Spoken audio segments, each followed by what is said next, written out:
Kung ang pag-uusapan ay ang mga rechargeable AA batteries, ganito ang pangkaraniwang meron tayo, NIMH or nickel metal hydride 1.2 volts rechargeable battery.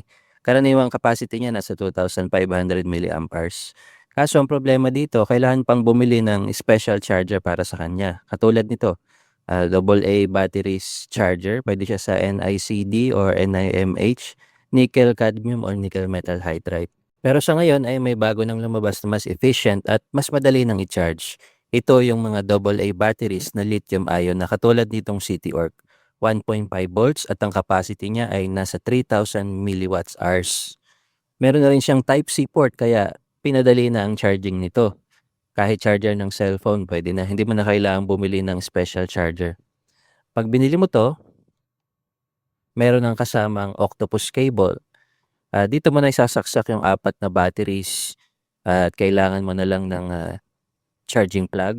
Alam ko naman na lahat meron tayo kasi meron tayo lahat ng cellphone. Pag binili mo 'to, meron na nga rin pala 'tong kasamang battery case. Ayan, para mai-organize natin ng mabuti ang ating mga batteries.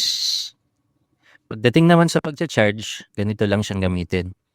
Isa-isa niyo lang sasaksak yung octopus Type-C cable sa bawat battery, katulad nito. Make sure lang na maayos yung pagkakasaksak para mag-charge ng maayos yung battery.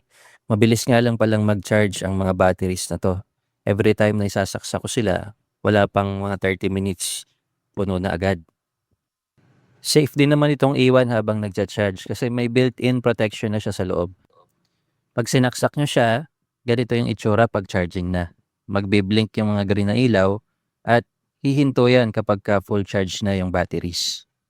Kung gusto niyo ng palitan yung mga lumang AA rechargeable batteries niyo, ilalagay ko ang link diyan sa comment section o kaya sa yellow basket. Salamat!